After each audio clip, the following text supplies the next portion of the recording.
ఈసారి ఒక్కసారి నాకు అవకాశం ఇవ్వు, అధికారం వస్తే తప్పకుండా నేను ఇప్పిస్తా.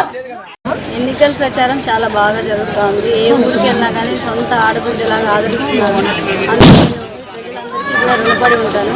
జగనన్ని రావాలని ప్రజలు కోరుకుంటే గట్టిగా కోరుకోబట్టి ఇంతమంది ప్రజలు ఈరోజు మనల్ని ఆదరిస్తూ ఉన్నారు. అలాగే ఈరోజు గుంటూరు మండలంలో మన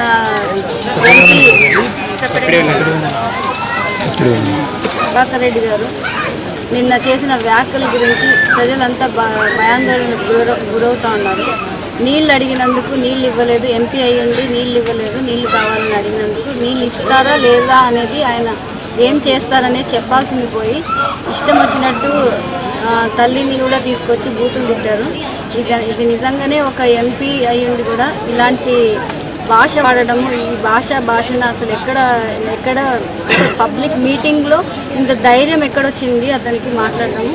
నిజంగానే ఇప్పుడు ఎలక్షన్ కోడ్ ఉన్నప్పుడు ఇలాంటి మాటలు మాట్లాడడం కానీ ప్రజల్ని కూడా మద్యం పోయడం కానీ ఇవన్నీ చేస్తూ ఉన్నారు. అలాగే భయభ్రాంతులకు గురి చేస్తూ ఉన్నారు ప్రజలు.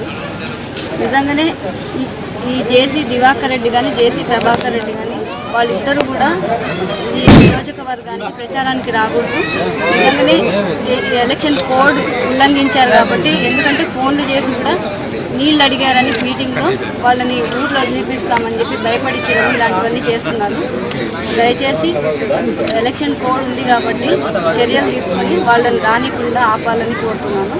అలాగే ఎవరైనా ఓటు వేయించుకోవాలంటే అభిమానంతోనో లేదంటే వాళ్ళు ఏం పని చేస్తారో చెప్పి ఓటు వేయించుకోవాలి. కానీ ఇలాంటి చీప్ పాలిటిక్స్కి దిగజారిపోయి నోటికి వచ్చినట్టు మాట్లాడితే ఓట్లు వేయడానికి ఈరోజు ఇక్కడ ఉన్నది ఎవరు ఊరుకునే లేరు.